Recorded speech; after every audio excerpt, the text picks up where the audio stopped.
ನಮಸ್ಕಾರ. ಇವತ್ತು ಒಂದು ಕಂಪ್ನಿಯ ಬಗ್ಗೆ ಡಿಸ್ಕಸ್ ಮಾಡೋಣ. ಸೊ ಅದು ಈಗ ರೀಸೆಂಟಾಗಿ ಎಷ್ಟೋ ಜನರನ್ನು ಕೊಟ್ಟಿದೆ ಪ್ರತಿ ಮಾಡಿದೆ, ಅಂದರೆ ಅಷ್ಟೊಂದು ಒಳ್ಳೆಯ ರಿಟರ್ನ್ಸನ್ನು ಕೊಟ್ಟಿದೆ ತುಂಬ ರೀಸೆಂಟ್ ಟೈಮಲ್ಲಿ. ಮತ್ತು ಮುಂದೆ ಅದು ಯಾವ ಥರ ರಿಟರ್ನ್ಸನ್ನು ಕೊಡ್ಬೋದು, ಯಾವ ಥರ ಪರ್ಫಾರ್ಮ್ ಮಾಡ್ಬೋದು, ಆ ಕಂಪ್ನಿ ಏನು ಮಾಡುತ್ತೆ ಅದ್ರ ಡೀಟೇಲ್ಸನ್ನು ಡಿಸ್ಕಸ್ ಮಾಡೋಣ. ಅದಕ್ಕಿಂತ ಮೊದಲು 4 ಕಂಪ್ನಿಯ ಬಗ್ಗೆ ಸ್ವಲ್ಪ ಅಪ್ಡೇಟ್ಸ್ ಇದ್ದಾವೆ. ಯಾಕಂದರೆ ಸಬ್ಸ್ಕ್ರೈಬರ್ಸು ನಮ್ಮ ಗ್ರೂಪಲ್ಲಿ ಕೂಡ ಅದರದ್ದು ಅಪ್ಡೇಟ್ಸ್ ಕೇಳಿದರು, ಅವ್ರ ಹತ್ರ ಸ್ಟಾಕ್ಸ್ ಇದೆ ಅಂತೇಳಿ. ಹಾಗಾಗಿ ನೋಡೋಣ. ಫಸ್ಟ್ನೇದು ಲಾರ್ಸನ್ ಆ್ಯಂಡ್ ಟರ್ಬೋ ಕಂಪ್ನಿ. ಅವ್ರಿಗೆ ಈಗ ಒಂದು 5,000 ಕೋಟಿಯ ಆರ್ಡರ್ ಸಿಕ್ಕಿದೆ. ಸೊ ಏನೇನಪ್ಪ ಆರ್ಡರ್ಸ್ ಅಂತಂದರೆ, first order is from prestigious ದೈರ್ಸರ್ ಬ್ಯಾಡಿಂಗ್ ಬ್ರಿಟಿಷ್ ಪ್ರಾಜೆಕ್ಟ್ ಸಿಕ್ಕಿದೆ ಇಲ್ಲಿ ಮುಂಬೈಯಲ್ಲಿ, ಅದು ವರ್ತ್ 2,500 crores. ಮತ್ತು ಸೆಕೆಂಡ್ ಆರ್ಡರ್ ಈಸ್ ಎಲ್ಲಿಂದ ಅಪ್ಪ ಅಂತಂದರೆ ವೆಸ್ಟ್ ಬೆಂಗಾಲ್ ಪವರ್ ಡೆವಲಪ್ಮೆಂಟ್ ಕಾರ್ಪೊರೇಷನಿಂದ ಒಂದು ಸಾಗರ್ ದಿಗಿನಲ್ಲಿ ಸಿಕ್ಕಿದೆ ಪವರ್ ಪ್ಲ್ಯಾಂಟು. ಸೊ ಅದು 1,000ದಿಂದ 2,500 ಕೋಟಿ ಇದೆ. ಮತ್ತು ಥರ್ಡ್ ಒನ್ ಈಸ್ ಬಂದ್ಬಿಟ್ಟು ಕನ್ಸ್ಟ್ರಕ್ಷನ್ ಆಫ್ 3,000 ಸ್ಪ್ರೆಡ್ ಅಕ್ರಾಸ್ ಇಲ್ಲಿ ಬೆಂಗಳೂರಲ್ಲಿ ಟೌನ್ಶಿಪ್ಪಲ್ಲಿ. ಸೊ ಅದು ಒಂದು. ಸೊ ಈ ಆರ್ಡರ್ ರೇಂಜಸ್ ಬಿಟ್ಟು 2,500ದಿಂದ 5,000 ಕೋಟಿಯ ಆರ್ಡರ್ಸ್ಗಳು L&Tಗೆ ಸಿಕ್ಕಿದೆ. ನೆಕ್ಸ್ಟ್ ಕಂಪ್ನಿದು ಒಂದು ರೇಟಿಂಗ್ ಬಂದಿದೆ. ಸೊ ಏನು ಇಂಟಿಮೇಷನ್ ಆಫ್ ಕ್ರೆಡಿಟ್ ರೇಟಿಂಗ್ ಇದು. ಸೊ ಎಲ್ಲಿ ಯಾರಿಂದ ಅಂತಂದರೆ ಕೇರ್ ಎಡ್ಜ್ ರೇಟಿಂಗ್ಸು ಏನು ಕೊಟ್ಟಿದ್ದಾರೆ ಇವರಿಗೆ, ಯಾವುದು ಈ ಕಂಪ್ನಿಯವರಿಗೆ 771.82 crores. ಏನಪ್ಪ long term rating care A positive ಕೊಟ್ಟಿದ್ದಾರೆ, ಶಾರ್ಟ್ ಟರ್ಮ್ ರೇಟಿಂಗಲ್ಲಿ ಕೇರ್ A1 ಕೊಟ್ಟಿದ್ದಾರೆ. ಸೊ ಅಂತಂದರೆ ಇವರು ರೀಪೇಯಿಂಗ್ದು ಇವ್ರದ್ದು ಏನು ಇದೆ ವ್ಯವಹಾರಿಕವಾಗಿ. ಸೊ ಇದು ಒಂದು ರೇಟಿಂಗ್ಸು A1 ಬಂದಿರೋದ್ರಿಂದ ಒಂದು ಒಳ್ಳೆಯ ರೇಟಿಂಗು ಈ ಕಂಪ್ನಿಗೆ. ಸೊ ಇದು ಯಾವುದಂತಂದರೆ HBL ಪವರ್ ಸಿಸ್ಟಮ್ಸು.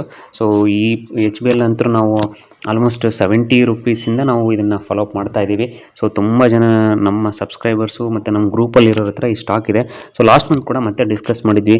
ಸೊ ಇದು ಒಂದು HBL ಪವರ್ ಕೂಡ ಒಂದು ಏನು SIP ಮಾಡೋದಕ್ಕೆ ಒಂದು ಒಳ್ಳೆ ಸ್ಟಾಕ್ ಅಂತೇಳಿ. ಸೊ ಲಾಸ್ಟ್ ಈ ಮಂತಲ್ಲಿ ಸ್ವಲ್ಪ ಡಿಪ್ ಆದಾಗ ಕೂಡ ನಮ್ಮ ಗ್ರೂಪಲ್ಲಿ ಕೂಡ ಕೆಲವರು ಇದನ್ನು ಅಕ್ವೈರ್ ಮಾಡ್ತಾರೆ, ಅಂದರೆ ಆ್ಯಡ್ ಆನ್ ಮಾಡ್ತಾ ಇದ್ದಾರೆ. ಸೊ ಇದರದ್ದು ಪ್ರತಿಯೊಂದು ಡೀಟೇಲ್ಸ್ ಕೂಡ ನಾನು ನಿಮಗೆ ಅಪ್ಡೇಟ್ ಮಾಡ್ತಾ ಇರ್ತೀನಿ. ಆ್ಯಸ್ ಆಫ್ ನೌ ಒಳ್ಳೆಯ ಗೋಯಿಂಗು, ಮುಂದೇನು ಕೂಡ ಫ್ಯೂಚರು ತುಂಬ ಒಳ್ಳೆ ಚೆನ್ನಾಗಿ ಕಾಣಿಸ್ತಿದೆ. ಒಂದು ಒಳ್ಳೆ SIP ಮಾಡ್ಬೋದಂತ ಸ್ಟಾಕು.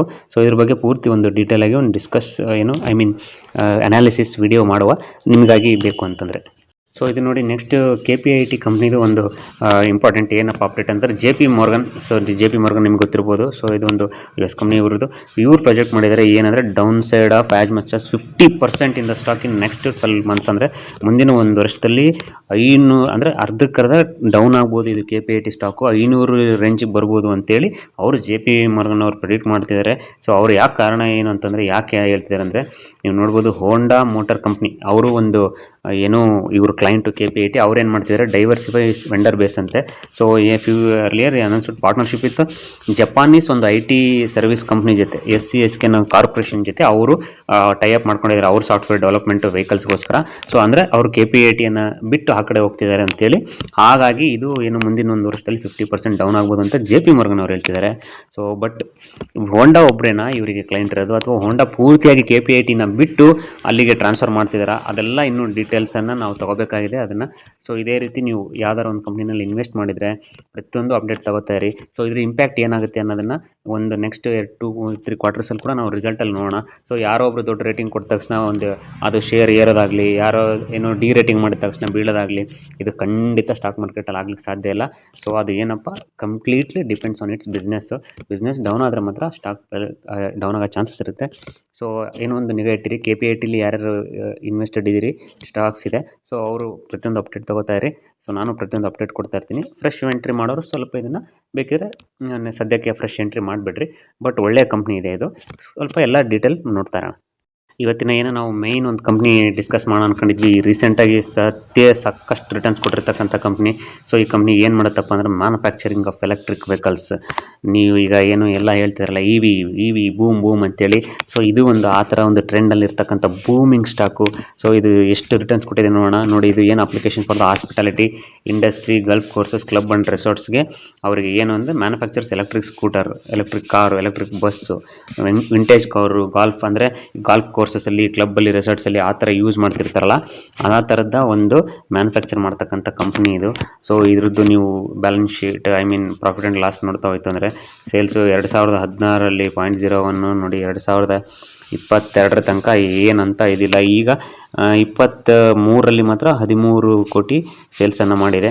ಸೊ 13 ಕೋಟಿ ಸೇಲ್ಸನ್ನು ಮಾಡಿದೆ. ಅದ್ರ ಜೊತೆಗೆ ಪ್ರಾಫಿಟ್ ಕೂಡ ಸೊ ಮುಂಚೆ ನೋಡಿ ಲಾಸಲ್ಲಿ ಇದ್ದಂಥದ್ದು ಲಾಸ್ಟ್ ಇಯರು ಪ್ರಾಫಿಟ್ ಮಾಡಿದೆ. ಸೊ ನೀವು ನೋಡ್ಬೋದು ಲಾಸ್ಟ್ ಇಯರ್ ಮಾತ್ರ ಅದಕ್ಕೆ ಇನ್ನೂ ಆರ್ಡರ್ಸ್ ಸಿಕ್ಕಿದೆ. ಸೊ ನಾವು ಇದನ್ನು ತುಂಬ ಈ ಕಂಪ್ನಿಯನ್ನು ಭಾಳ ಸರ್ಚ್ ಮಾಡಿದೆ. ಸೊ ಇದ್ರ ಬ್ರ್ಯಾಂಡ್ಸ್ ಏನಾದರೂ ಇದೆಯೋ ಅಥವಾ ಎಕ್ಸಾಕ್ಟಾಗಿ ಎಲ್ಲಿ ಗ್ರೌಂಡ್ ರಿಯಾಲಿಟಿ ತಿಳ್ಕೊಳಕ್ಕೆ ನಾನು ತುಂಬ ಪ್ರಯತ್ನ ಪಡ್ತಾಯಿದ್ದೀನಿ. ಬಟ್ ಅಷ್ಟೊಂದು ತುಂಬ ಮಾಹಿತಿ ಸಿಗ್ತಿಲ್ಲ.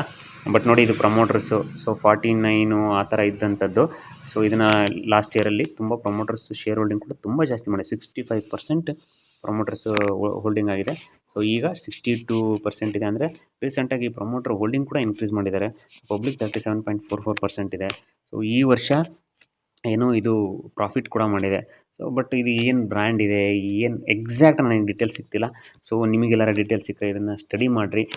ಇದರದ್ದು ನೋಡಿ ಚಾರ್ಟ್ ನೋಡೋದಾಯಿತು ಅಂದರೆ ಇದು ನೋಡಿರಿ, ಕಂಪ್ನಿ ಮರ್ಕ್ಯುರಿ ಇ.ವಿ ಟೆಕ್ ಅಂತೇಳಿ company name. Mercury EV tech 1 ಮಂತಲ್ಲಿ ನೀವು ನೋಡೋದಾಯಿತು ಅಂದರೆ 22% ನಿಮಗೆ ಪ್ರಾಫಿಟ್ ತೋರಿಸ್ತಾ ಇದೆ.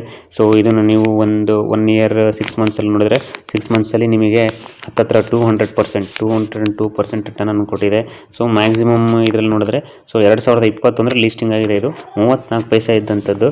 ಸೊ ನಿಮಗೆ ಮ್ಯಾಕ್ಸಿಮಮಲ್ಲಿ ಅಂದರೆ ಈಗ 2019 ಅಂತಂದರೆ 19-20 ಅಂದರೆ ಒಂದು 3-4 ವರ್ಷಗಳಲ್ಲಿ 13,700 ಪಟ್ಟು ರಿಟರ್ನ್ಸ್ ಕೊಟ್ಟಿದೆ. ಅಂದರೆ 10,000 ರೂಪಾಯಿ ಹಾಕಿದರೆ ನೀವು ಆ ಟೈಮಲ್ಲಿ ಇವತ್ತಿಗೆ 14 ಲಕ್ಷ ರೂಪಾಯಿ, 3-4 ವರ್ಷದಲ್ಲೇ 10,000 14 ಲಕ್ಷ ರೂಪಾಯಿ ಆಗಿದೆ. ಸೊ ಇದು ಮೆರ್ಕ್ಯುರಿ ಇ.ವಿ ಟೆಕ್ ಅಂತೇಳಿ ಇದು ಸ್ಟಾಕ್ದು. ಬಟ್ ಅದೇ ಹೇಳ್ತಾ ಇದ್ದೀನಲ್ಲ, ಸೊ ಇದನ್ನು ರಾಡರಲ್ಲಿ ಇಟ್ಕೊಳ್ಳಿ.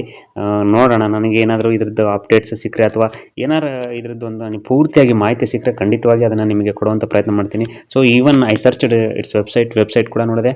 ಅಂಥ ದೊಡ್ಡ ಮಾಹಿತಿ ಕೂಡ ಏನು ಸಿಕ್ಕಿಲ್ಲ. ಬಟ್ ಖಂಡಿತವಾಗಿ ಇದನ್ನು ರಾಡಲ್ಲಿ ಇಟ್ಕೊಳ್ಳೋಣ. ಯಾರು ಇದನ್ನು ಇನ್ವೆಸ್ಟ್ಮೆಂಟ್ ಮಾಡಿದರೆ ಇದರಲ್ಲಿ ಆಲ್ರೆಡಿ, ಸೊ ಅದನ್ನು ಕಮೆಂಟ್ ಮಾಡಿ. ಸೊ ದಟ್ ನೆಕ್ಸ್ಟು ಮತ್ತು ಮುಂದೆ ಇದನ್ನು ನಾವು ಗ್ರೂಪಲ್ಲಿ ಕೂಡ ಇದ್ರ ಬಗ್ಗೆ ಏನಾದ್ರು ನಿಮಗೆ ಡೌಟ್ಸ್ ಇದ್ದರೆ ಡಿಸ್ಕಷನ್ ಮಾಡೋಣ. ಸೊ ನನಗೆ ಗ್ರೂಪಲ್ಲಿ ತುಂಬ ಒಂದು ಹೆಲ್ತಿ ಡಿಸ್ಕಷನ್ಸ್ ನಡೀತದೆ ಈ ಹೊಸ ಗ್ರೂಪಲ್ಲಿ ಕೂಡ. ಆಗಲಿ, ಒಳ್ಳೆಯದಾಗಲಿ ಎಲ್ಲರಿಗೂ. ಸೊ ಸ್ಟಾಕ್ ಮಾರ್ಕೆಟಿಂದ ಎಲ್ಲರೂ ಒಂದಷ್ಟು ಒಳ್ಳೆಯ ಹಣ ಗಳಿಸಲಿ ಅಂತ ಹೇಳ್ತಾ ಇವತ್ತಿನ ವಿಡಿಯೋ ಮುಗಿಸೋಣ. ಮತ್ತು ಮುಂದಿನ ವಿಡಿಯೋದಲ್ಲಿ ಸಿಗ್ತೀನಿ. ಅಲ್ಲಿವರೆಗೂ ಗುಡ್ ಬೈ, ಟೇಕ್ ಕೇರ್.